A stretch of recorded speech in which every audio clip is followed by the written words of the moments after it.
evoBackOffice has an automatic ordering function to help save you time when creating orders. Let's take a look at how it works and some of the more recent options that make this such a useful tool.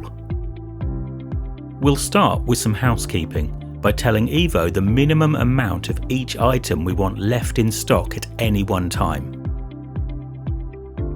On a stock item, this is the min stock field, just below the stock type.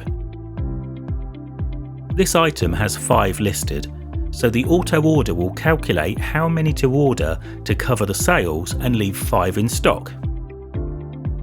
If your minimum stock levels are not filled in, you don't have to load each item individually.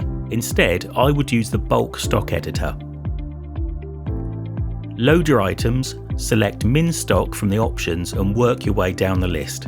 There's a separate video available for using the bulk stock editor, which is available on our website and YouTube channel. Now we've filled in our minimum stock values, let's look at creating our order. In the stock menu, select Stock Ordering.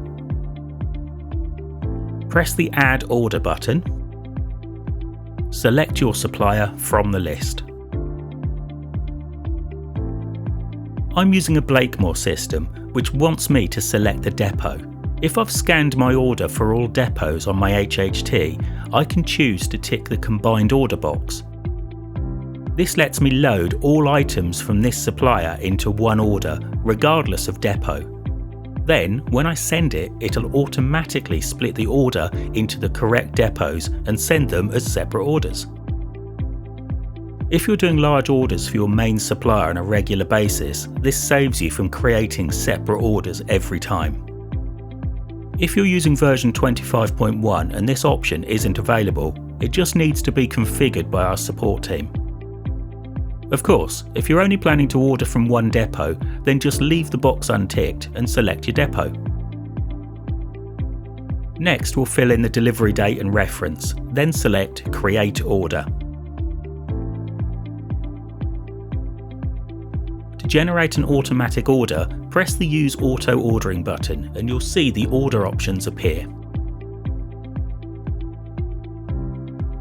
Templates is really useful if you order different departments separately on a regular basis. All you do is use the drop-down list and select New Template. I'm calling mine Tobacco. Then use the Sales Departments and Sales Sub-Department lists to select which departments this template will check. When you've selected them, press the green button next to the template name to save your choices.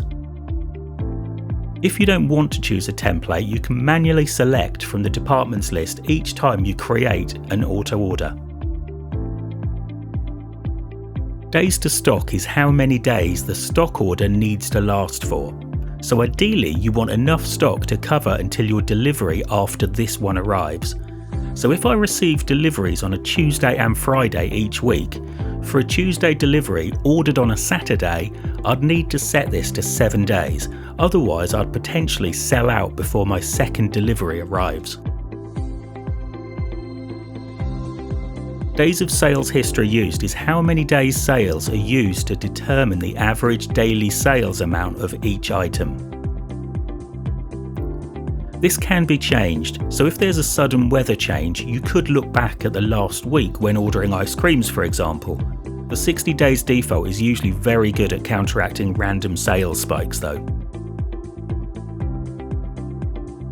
Include items in order with 0 suggested quantity. When ticked, we'll load any items from the selected departments Evo doesn't think you need to order.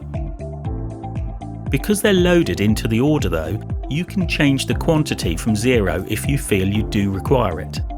When the order is sent, any 0 quantities are removed from the order automatically. Include price reductions will allow yellow label reduced items to be counted as sales if it's ticked. By default, this is unticked and Evo assumes you don't want to include quantities of items that you've had to reduce. Include item promotional periods. If selected, will include all promotional sales into the equation of sales. If this isn't selected, it will only count active promotions, so any promotion that ended in the days of sales history used are not counted, only the full price sales within that same date range. Finally, we press Update Order to let evoBackOffice calculate what is needed based on the settings we've just selected. We always recommend you review the quantities, especially while you're new to auto ordering. Change whatever quantities you feel you need to, and then press Complete Order. To make reviewing this easier, click on the column header to order the lines by quantity.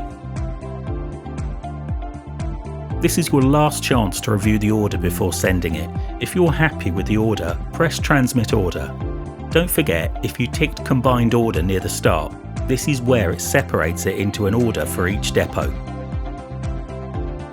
One final thing that's very important to remember: if you've only recently had evoBackOffice installed, we highly recommend waiting at least 6 weeks before doing an automatic order. Until you've built up a sales history, Evo can only use the limited sales you've had, and this may not be an accurate example of the sales over a longer time frame.